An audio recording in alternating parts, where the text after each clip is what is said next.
Over the past few months, you may have seen a little of the stirring and conspiracies online regarding what's happening in southeastern New England. And it is something strange and disturbing. That's what a lot of people are calling it. That's me. I'm a lot of people. 7 bodies have been found around New England. It's a serial killer in the New England area that's targeting mostly women. Serial killer speculation. Bodies of 2 men were found in these woods in Salem. Human remains, mostly female, have been found in New Haven, Connecticut, Norwalk, Groton, and Killingly, Foster, Rhode Island, Framingham, Plymouth, and now Springfield. Some of the bodies are unidentified remains. A serial killer might be striking in New England.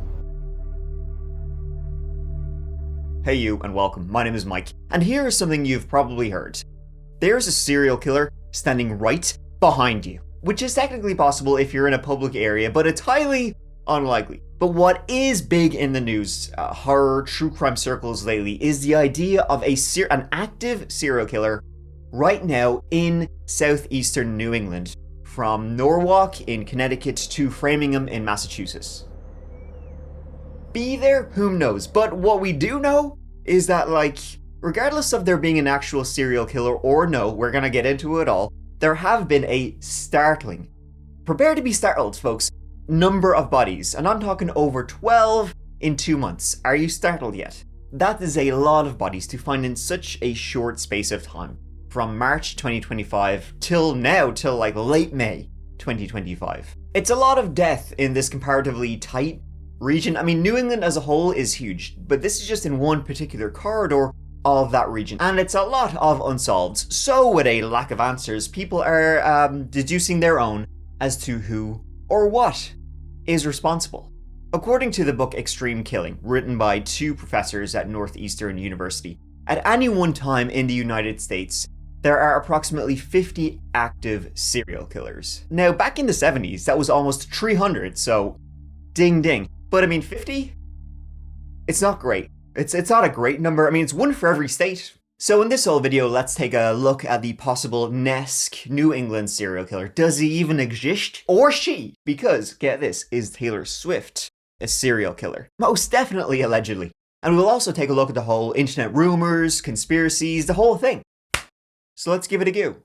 But before we get into all of that, we gotta talk about the big guy. The big guy, that's Daddy-O. Dad's great. My own dad is probably my hero, the person I look up to the most. And with Father's Day fast approaching, it's a good time to give back to the L fella. My dad, maybe like a lot of yours, loves them war documentaries, them war podcasts. So what better gift to give him this Father's Day than that experience in crystal clear sound? I mean, his hearing's not getting any better. He deserves the best, the very best, and that is Raycon and Raycon's best-selling everyday earbuds. Raycon's everyday earbuds are here to make your everyday just a little easier. Raycon, it's the perfect gift for your dad. Whatever he be doing. My dad, he's out in the garage, fixing up old cars. Your dad doing whatever your dad does, listening to music, podcasts, that chapter, dare I say. And Raycons have it all. The best feature being the one where you can actually listen to what you want to listen to and it drowns out everything else. I'm talking, of course, about active noise cancellation. I always bring it up first. It's so good I didn't even realize I was on a plane. I thought I was still in bed. I don't even know where I'm going. And then, of course, Raycons have a hell of a lot of other features, of which big fan, personally, big fan. 32 hours of battery life. And when those 32 hours are up, 10 minutes of charge gets you 90 minutes of battery, baby. You are good to go again. But it also has incredible new features like active ergonomic design, and how about multi-point connectivity that lets you pair with 2 devices at the same time. And they all support wireless charging. Where we're going, we don't need wires. Dad doesn't either. And with all of that, can I shock you? They start at just half the price of other premium brands that have equal or worse features than our Raycons. And frankly, folks, none are as pretty. Look! Oh, don't look. I'll get jealous. Raycon made its name by providing premium audio products at great prices. No BS. Most audio devices are insanely overpriced these days, and Raycon is on a mission to change all of that. They don't outsource their design and development. It's all done in-house with their own team to make the highest quality earbuds. So why don't you get yourself and your dad a pair of Raycons today? And you know what? Tell them that chapter sent you. They'll hook you up. Click the link in the description box or go to buyraycon.com/chapter to get 15% off site-wide. You heard me right. Click the link in the description box or go to buyraycon.com/thatchapter to get 15% off site-wide. Dad'll love him. And even if he doesn't, they have a 30-day money-back happiness guarantee, so you can't lose. Thank you so much to Raycon for supporting that chapter. Please check him out. Now, let's give the story of the New England serial killer case and conspiracy a go.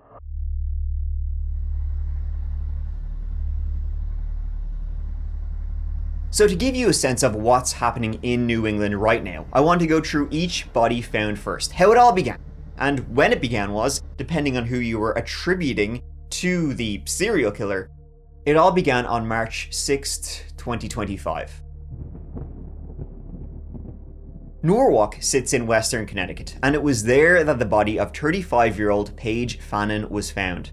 Paige was from West Islip on Long Island, where she worked as a hairdresser.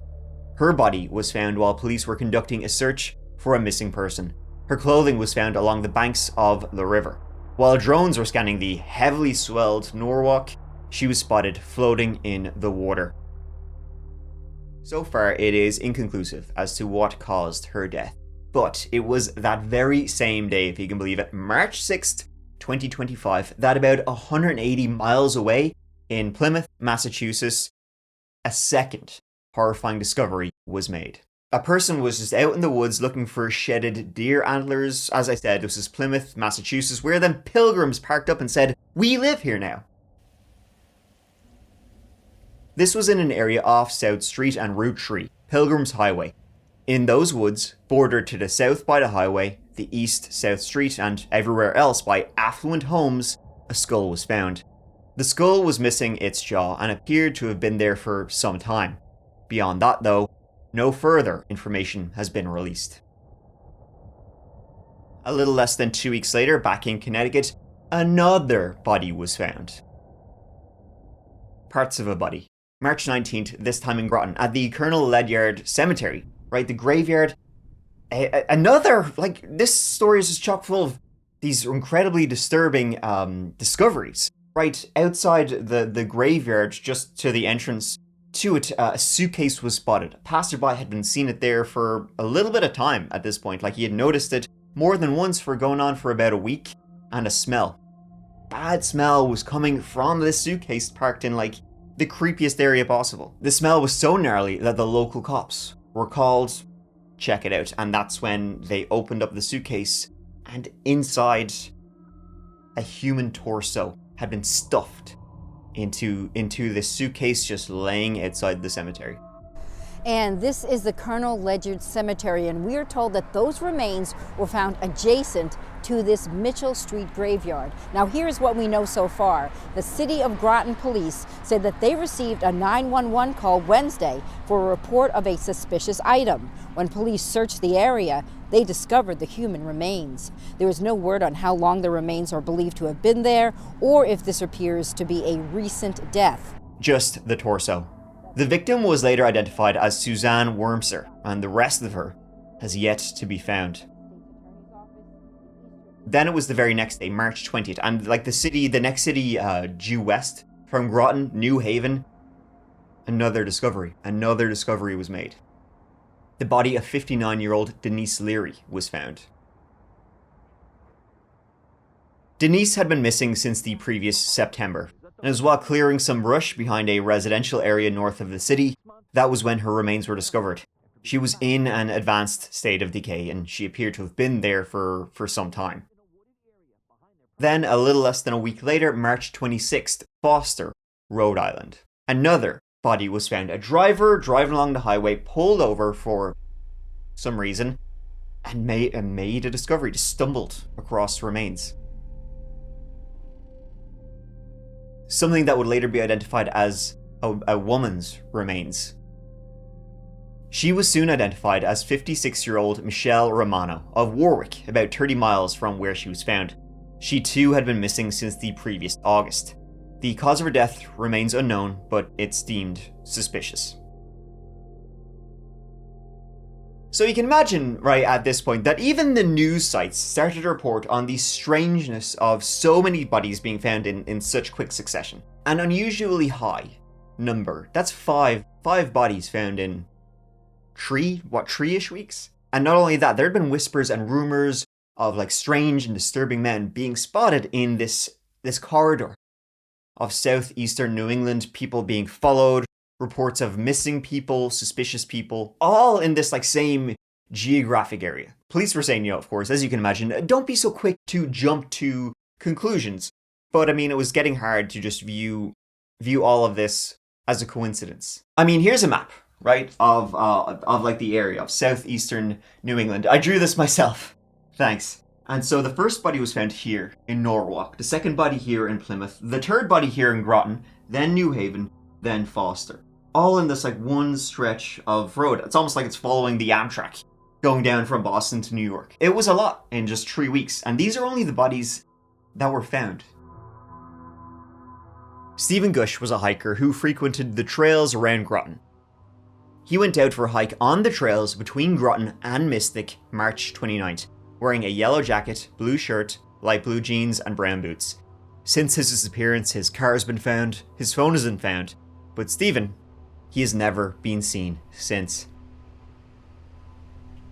Then came a very disturbing Facebook post, which really began to worry a lot of people. This was a few days after Stephen Gush vanished. Now we're into like early April. A man was hiking in Bluff Point State Park, once again near Groton, where a man has disappeared and a woman's remains were found. And while he was out hiking in that state park, he had a very, I'll read it out, but he had a very frightening experience. This experience, by the way, made the news. He did report this experience, to the police, but he also posted about it on Facebook just to, hey, keep an eye out. So I should have probably put this up here after it happened on Thursday, but I didn't know the right way to do it, especially with people missing right now and bodies being found. However, Thursday, April 3rd, around 11 a.m, I went on a hike at Bluff Point in Groton, Connecticut. I had some of my dad's ashes with me, and I was going to hike out to where his spot is. I was about 10 minutes from the car on the lower trail when I had a very uneasy feeling and a voice, my father's voice, telling me to turn around. I turned around and to my surprise saw a man about 50 feet behind me in a long hooded rain jacket, almost speed walking up to me. There was no one else out there at this time due to the rain, and at first I thought he could just be another hiker, but my intuition told me to stop and turn down by the water and watch to see what he does. He came up to where I was, about 5 feet from me at this point, and stopped suddenly and stared at me with the best way I can describe it, as he had no emotion on his face and very dark eyes. He then reached behind his back and pulled out a switchblade. Now I'm on flight or fight mode. At this point, I have a decently large rock in my right hand, ready to defend myself if need be. He stares and stares, says no words at all. I yell at him, and I quote, "I'm not the guy to f*** with, man." He shows no acknowledgement that I'm yelling this at him. I hear my dad telling me this guy is off, and to get your ass out of there. So as I'm backpedaling to head back on the trail, I see him start slowly turning and start to walk behind me. I walk a little faster, still every second or so watching his every move. I'm getting closer to where the porta potties are, and I look back, and this dude is nowhere to be found. I start speed walking, looking back, and now I can see him looking at me, walking parallel to me down by the water. I get out to the open parking lot, where there is now a truck and a van that were not there when I got there, and I make it to my car, get in, grab my son's baseball bat, and lock the door. I call the Groton police immediately and explain to them everything and give them a description of the man. I'm now driving out and I see the same f***ing guy literally appear out of the bushes. Cops told me they were sending a squad out immediately, but I didn't stick around to see what happened. This post is simply just a warning that something is off around here lately. This guy very easily could have done some bad things to me if I wasn't aware of my surroundings and my dad wasn't looking out for me.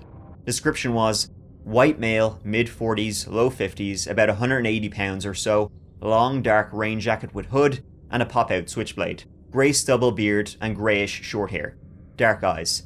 My rock, or maybe the fact that I have a lot of built-up aggression, might have saved my ass here too. But be careful out there, especially hiking alone. I don't want to put this fella's name or picture out there, but if you see him, he doesn't look like a typical, serial killer's victim. He's like a big guy with a beard. In fact, he looks a lot, kind of same range as Stephen Gush, who went missing around the same time, not far away. Sets of human remains have been found around New England lately, including here in Connecticut. There are also reports of missing and suspicious people in the southeastern corner of our state.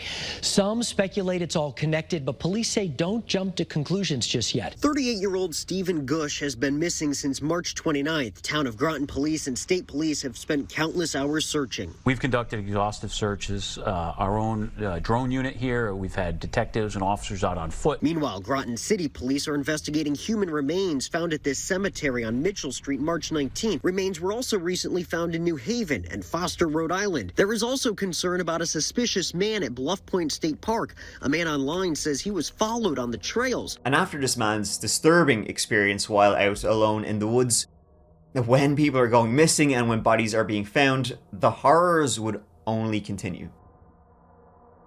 On April 9th, in the aptly named Killingley, Connecticut, more remains were found. Once again in the woods between a residential housing area and some old train tracks. This is only 10 miles from Foster, where, across the border, Michelle Romano had been found. The remains found in Killingley, unnamed individual. Though by reports it is a middle-aged woman. Hard to say just how long they had been there though, likely less than a year. The investigation into that case still ongoing. The very next day, another unnamed body found in Framingham, Massachusetts. It was April 10th. Firefighters were combating a brush fire close to the turnpike and uncovered skeletal remains. April 22nd, at around 8 a.m, a woman's body was found near a bike path in Springfield, Mass. Now, at this time, when she was found, it was called an unattended death investigation, which means that when they found her, she was still like alive, but she passed away, soon after. So at the time, they just unattended death. They didn't know what happened to her, but that was later changed to a homicide investigation. The person, the victim, would later be named as 45-year-old Megan Meredith. 3 days later, April 25th, Taunton, Mass, a body was pulled from the Mill River. Body was later identified as 51-year-old Samuel Stovall. April 27th, Rocky Hill, Connecticut, another body pulled from the river. This time the remains were of 72-year-old Mary Colasanto, Mary had been missing for about a month at this stage. Then, May 14th, 2025, and this is when the case actually got the case got so much attention, and well, that's because the remains were found in Westerly, Rhode Island. Human remains, a leg bone, were found in the Watch Hill neighborhood. It's hard to tell exactly where they were found. Some reports seem to suggest that it washed up along the beach, but other reports say that the crime scene, scene of where they were found, were fields from the beach. But this one got a lot of attention because most news outlets ran with the headline, 12 bodies and Taylor Swift. The remains in Westerly were found pretty close to where Tay-Tay lives. And so, that's a good headline to use if you want to get attention. Wouldn't you agree? I mean, have you ever noticed that someone has been murdered in every city Taylor Swift has played a concert in? It's a spot known for its million-dollar views. It was just something very out of the ordinary for Westerly. But Wednesday morning, Westerly police made a chilling discovery. Investigators called to Everett Avenue just before 9:30 in the morning for reports of human remains. Police tell NBC 10 they found what appeared to be a human leg bone. Probably a couple football fields away from Taylor Swift's house and the Ocean House. I would never expect anything like that. It's the latest in a string of grim discoveries and deep... Now, there are more victims than just these. That's just like the 12 or 13 or whatever I just went through. But the rumors just kept growing and growing and growing. I mean, to look at it on a map, that is sort of, undisputedly a lot of bodies found in such a short space of time. I mean, we're talking, 2 months? Here, little over 2 months? And that's 12, 13 bodies. And this, I mean, from one side to the other, you're probably talking about, 180-ish miles. But that's a lot of bodies to be found even in just 180 miles. I mean, can you imagine if this was any other place?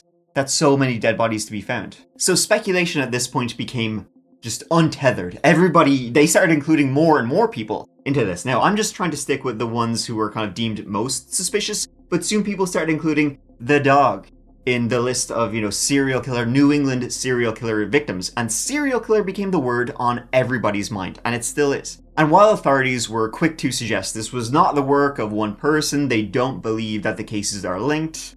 Authorities have said that before, and it's hard to believe that it's hard to think that at least, that some of them aren't linked. I mean, okay, maybe not all are the work of one person, but, that's even just in this small area. Maybe the 4 victims found here were all done by one person. Having said that, the police are still investigating the majority of these cases. First at 6, rumors of a New England serial killer are spiraling online. Several bodies have been discovered across the region, one after another. Police departments are insisting there is no connection, but the internet still isn't buying it. There's a serial killer in the New England area that's targeting mostly women. Serial killer speculation. Do you think there's a serial killer? I think it's possible. Fueling fear and fascination across New England. I hear a lot of people talking about recognizing these patterns and the dangers of not seeing that these could possibly be connected. But if you ask police, there's nothing to lead us to believe that it's a serial killer. Since March, 11 bodies have been recovered in Rhode Island, Connecticut, and Massachusetts.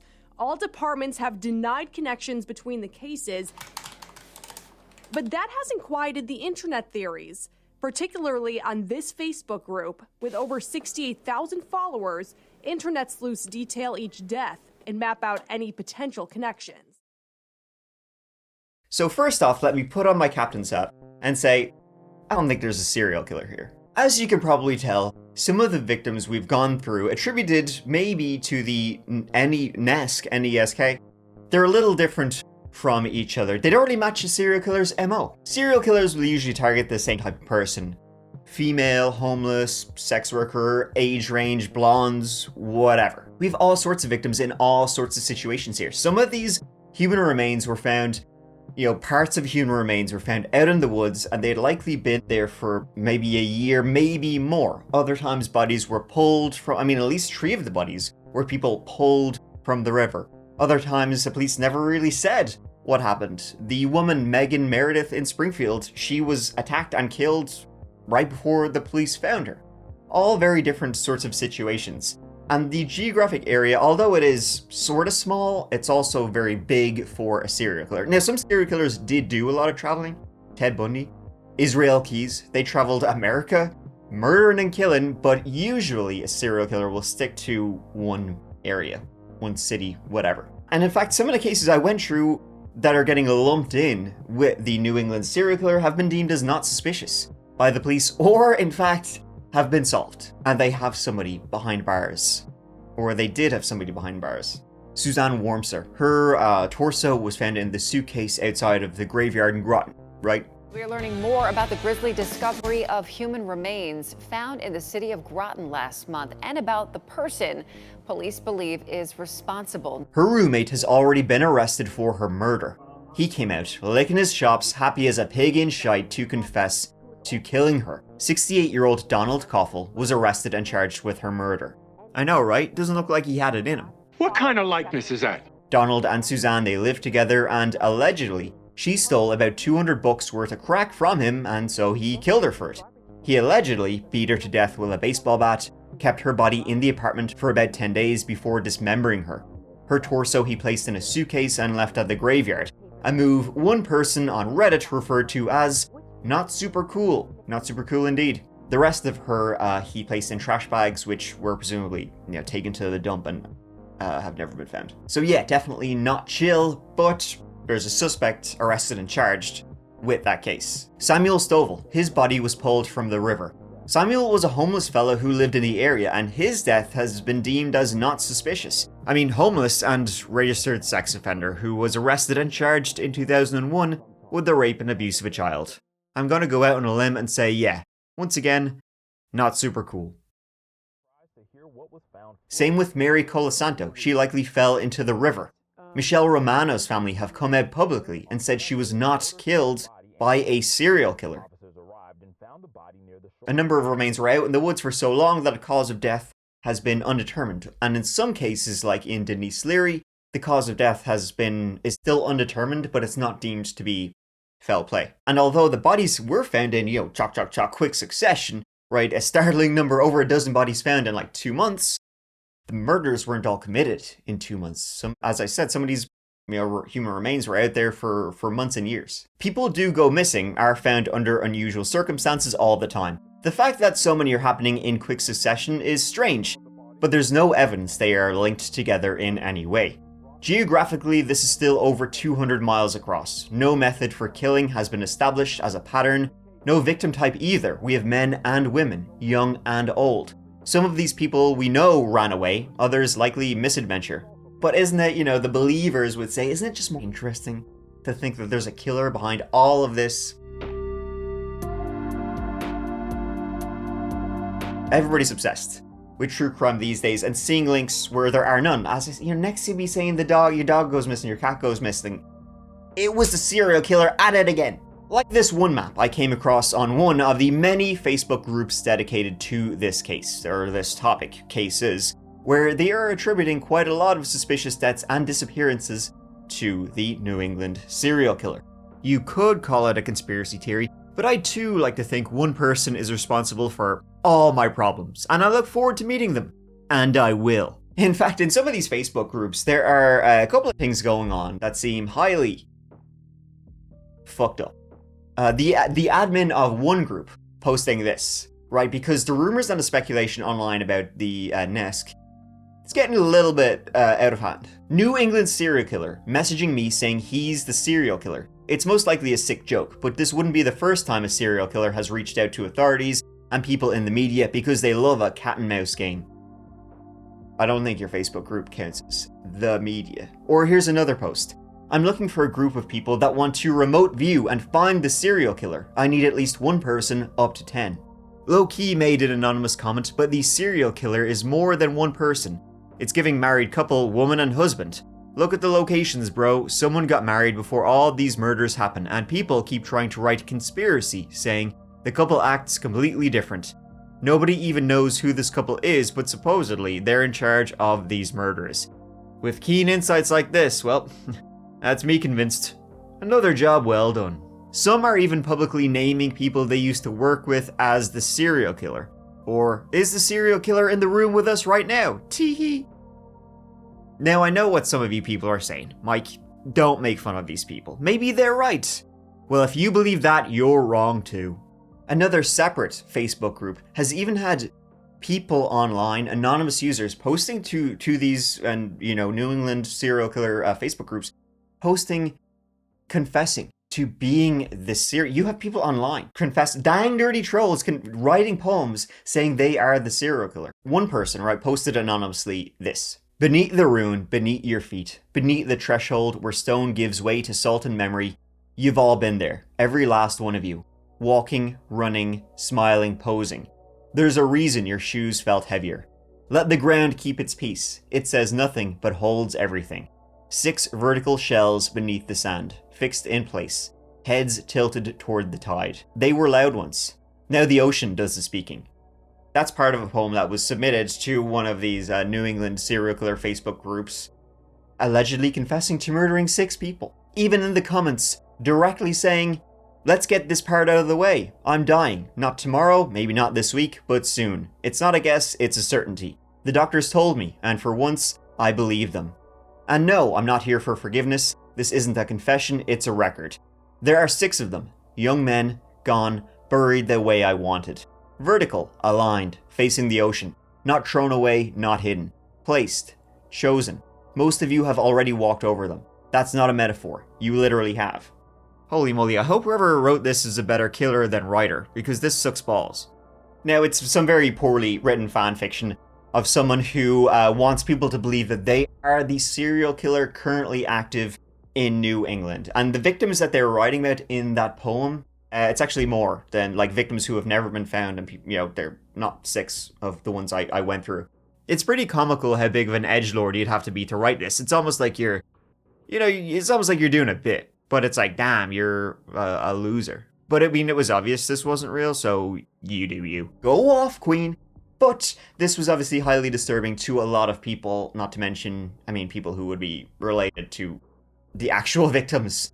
in this case. People got very heated when the alleged, serial killer was posting to the group. One person even responding to this serial killer on Facebook. It's an unintentionally hilarious post. To the anonymous poster essentially claiming to be a serial killer and posting what amounts to a confession to 6 killings, I say this. If you were as good as you claim to be at disappearing people, you should have no trouble finding me and handling business. I'm calling you out directly because, quite frankly, I think you're full of shit. Do you accept the challenge? Huh? Do you? Fight me, says probably divorced man. That poem, by the way, that serial killer on Facebook, it did actually have some real world consequences by essentially wasting police time because... So the first, people figured it out, they cracked the case. The first letter of every stanza in the poem pointed to a specific place, Black Point in Narragansett. They forwarded this information to the police. The police then were like, okay, well, we have to do something. I don't want to be the guy who said they didn't do something. Police went out to this beach in Narragansett with canines and found absolutely nothing. A cryptic post on social media led Narragansett police to search part of Scarborough Beach for a body. According to Narragansett police, they learned of a Facebook post last week alluding to a serial killer burying bodies along Scarborough Beach. The person who posted it later said it was part of a fictional book they were writing, but detectives checked anyway, using 2 cadaver dogs to search for any potential clues. Police confirmed Thursday that nothing was found. Can't wait for that book. I imagine it's going to be absolute shite. You got all sorts of weird rumors. People are really getting off on this online, saying it's a truck driver, which is possible. It's a postal worker. It's a father and son duo. It's Tom Brady. Who knows who it could be? Could be you. So it's unlikely there's a serial killer, and this is just online shite speculation, just blown out of proportion and leaking into, the real world media. But an associate professor at Western New England University had this to say. I will agree it definitely seems a bit odd and coincidental just because of the nature of this, since I know a lot of the investigations haven't been fully completed. When you're talking about homicides, usually it's people who know each other. It's not random. There's not an effort to hide evidence to dispose of remains, so the fact these people are being located throughout the region isn't normal. Hasty assumptions in topics and cases like these should be avoided. But how about we don't do that? Let's say there is a serial killer in southeastern New England. Holy shit. Police are downplaying it because of course they are. They're still investigating, they don't know how many of the victims died, and they just don't want people to freak out. I mean, remember Lisk, the Long Island serial killer. Okay, they finally got him, Rex Heuermann, back in 2023, and he's yet to go on trial. But those murders happened over a decade ago. They were old murders, and the police kind of effed up that case a lot. They made a dog's bollocks of the case. They made it a dog's dinner, right? They could have caught Rex Heuermann a long time before. The man with the lovely wig, he looks great. He should have been caught much earlier, and he wasn't. So what if you have a similar case here now in New England? Police don't want people attributing all of this to one person. Or, they don't want the rumor mill, they don't want people freaking out that there is somebody going around killing people. So they're treating all of these cases as separate and putting some of them down to misadventure, Shit happens.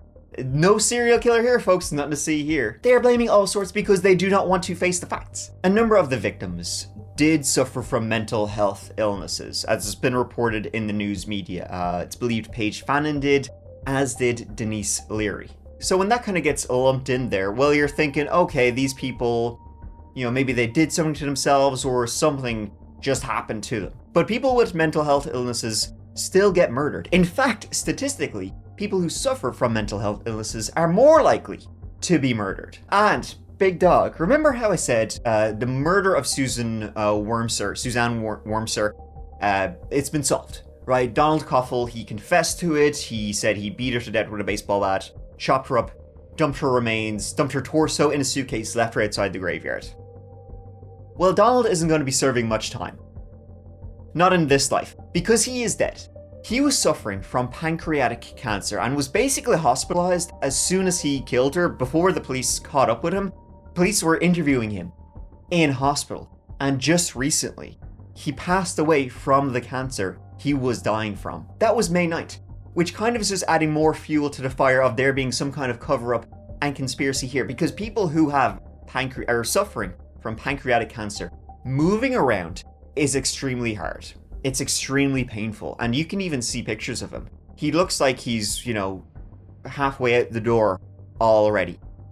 Does he seem like somebody who is capable of beating somebody to death with a baseball bat, chopping them up with a saw, and then dumping the remains around the city of Groton? And then whoopsie daisy, he just dies. If you are of the conspiratorial minded, maybe he didn't do it. Maybe he was taking the rap for someone else. Police would say, these murders happen in separate jurisdictions, separate states, there's no, geographic linking to them all.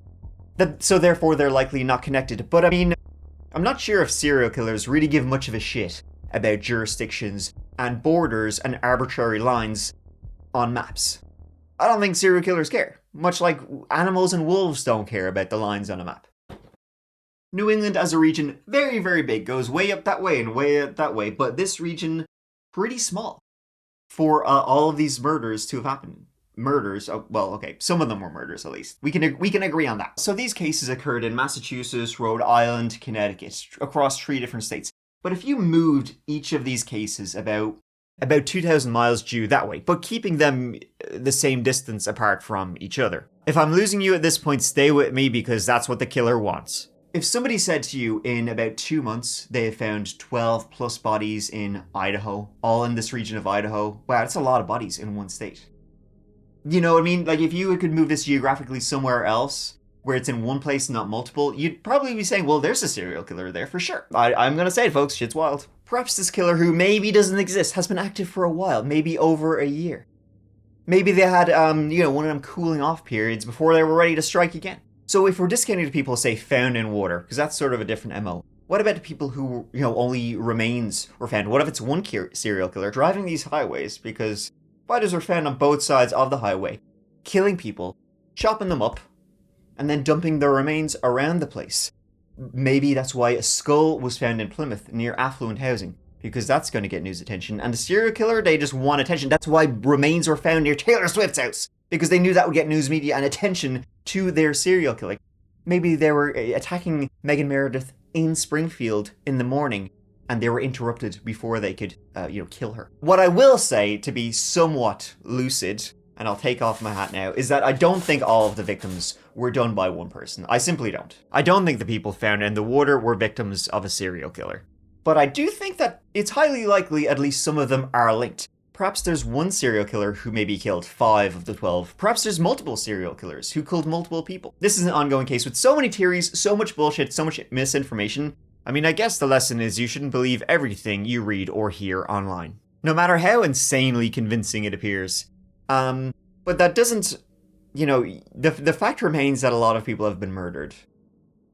And we don't know why or by whom. So is there an actual serial killer active in New England right now? Probably not. Or at least most of these cases don't seem connected. As I said at the start, criminology experts believe there are 50 active at any one time. So it's highly possible there is a serial killer serial killing somewhere. There could be a serial killer there. Just because all of them aren't linked, that doesn't mean that none of them are linked. But ultimately, each of these cases are incredibly sad. Real family are left reeling and devastated right now, and trying to connect each individual tragedy to a wider conspiracy can be upsetting for those left behind. Having said that, humans are designed to see patterns. Evolutionarily, we're just designed to, see patterns sometimes where there are no patterns. How many little rituals and charms do we all have? So, you see a lot of victims pop up, well, you're thinking they must all be connected in such a short time. Gotta be one guy. Nesk. Almost all of the victims were people who were on the margins of society. Homeless people, people with mental health issues, people with their own difficulties. Paige Fannon, very kind and loving person, had her own battles.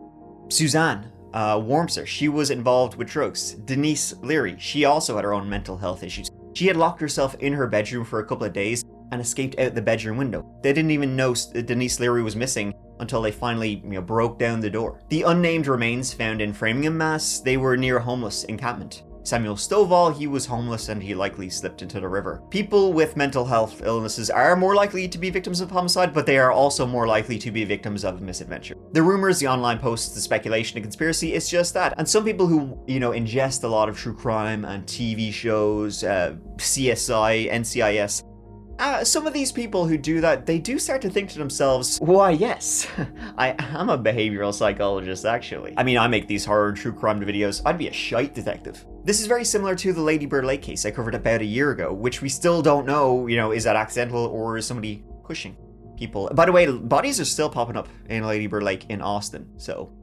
that's still going on with no obvious answer. Nesk is probably going to be like that. There is no obvious answer to what is happening here. Imagine if it was the same killer in New England and in Austin. That'd be mad, wouldn't it? But ultimately, we do know some of these people were murdered. They were, right? So that leaves you with two possibilities. Both are equally terrifying. Either there's one serial killer out there killing all of these people, or there are multiple killers out there, maybe waiting to kill again. And so all of this got me thinking, what about some undisputed killers that are actually out there today? The main one that comes up in relation to this case is actually two unidentified serial killers in the New England area who have never been identified. From the late 70s to the early 80s, it's believed a minimum of 7 people were murdered by the Connecticut River Valley Killer, who, despite the name, was murdering in New Hampshire and Vermont. The Connecticut River is very long. Beginning with the murder of Kathy Milliken, who was stabbed almost 30 times while out photographing birds in 1978, at least 7 women, possibly more, were all stabbed to death over this period. Many were out hitchhiking, some out in the woods alone, other finishing up shifts in the middle of the night, and reported seeing strange cars circling them before they were murdered. That killer has never been identified, though searches still go on to this day in the lonely parts of New Hampshire. These are in the most remote and densely wooded parts of New England, where there's plenty of room for a killer to hide. Also around that same time was the New Bedford Highway serial killer, another unidentified serial killer who was, maybe he's active again, in much more close proximity to where these most recent spat of murders have occurred. Known as the New Bedford Highway Killer because, well, he is believed to be responsible for the murders of at least 9 women and the disappearances of more. These victims were strangled to death. There are stronger suspects in this case, stronger than in the Connecticut River Valley case, but the killer still remains unidentified, still out there to this day. And one more tangent is an actual unidentified serial killer who has been active right now, or at least recently enough. Back in 2021 was when they last struck. In Little Rock, Arkansas, 4 people were stabbed. 3 of those 4 people murdered. This all began in August of 2022 when police found the body of 64-year-old Larry McChristian laying in a neighborhood yard, a neighborhood that was not his own. He'd been missing a couple of days, and the stabbing murder was likely completely random. CCTV showed the believed killer, but he was unable to be identified. Only a few weeks later, the body of 62-year-old Jeff Welch was discovered, once again stabbed to death laying on his front porch. He'd been killed less than an hour before he was found. Then in April of 2021, 43-year-old Deborah Walker was walking home one night when she was attacked, randomly, stabbed over a dozen times. She was able to escape and call the police and thankfully made it to hospital and survived. And it would be Deborah who would give the police a description of the stranger, a young black male, slender, over 6 feet tall. Then, the very next morning, another body was found, 40-year-old Marlon Franklin. Once again, he'd been stabbed to death. Since then, that recent attack in April of 2021, 4 years later, as I'm making this video, there has been no more attacks of the Little Rock serial stabber, but like many killers, he could just be in a cooling off period before he is ready to strike again. Perhaps just like the New England serial killer, although maybe they're still in their hot period. Who knows if more bodies will show up? Maybe even by the time you're watching this, there will be more bodies. Maybe even news, or more likely though, a lack of it, I think. I'm not really convinced that there is a New England serial killer, despite what people online are proclaiming, but it is strange and highly disturbing to find so many bodies in such a short space of time in this one area along the this corridor. This is one of those cases where if you read into any news articles, the media keeps blaming these Facebook groups, and then you go into these Facebook groups and you see people frothing at the mouth, wishing there was a serial killer. But in every news report I read before these Facebook groups even started, it was the media saying, That's like the 7th body found, huh? It's like they're blaming these Facebook groups, you know, for what they are really saying. You know, it's like, well, we're not saying it. The people, the crazies online are saying there's a serial killer. We're not saying there's a serial killer, but a lot of bodies have been popping up, so I don't know what to tell you. Ultimately, the case of the Nesk New England serial killer, this will all probably just die a death. It'll die out on the vine. Unless I'm completely wrong for like the 100th time. But as I said, some of these people are undisputedly murder victims, so regardless of a serial killer or not, there are killers out there. So ultimately, folks, let me leave you on this. Take care of each other, take care of yourselves, and watch out for each other. Watch each other's backs because I love you. Mike out.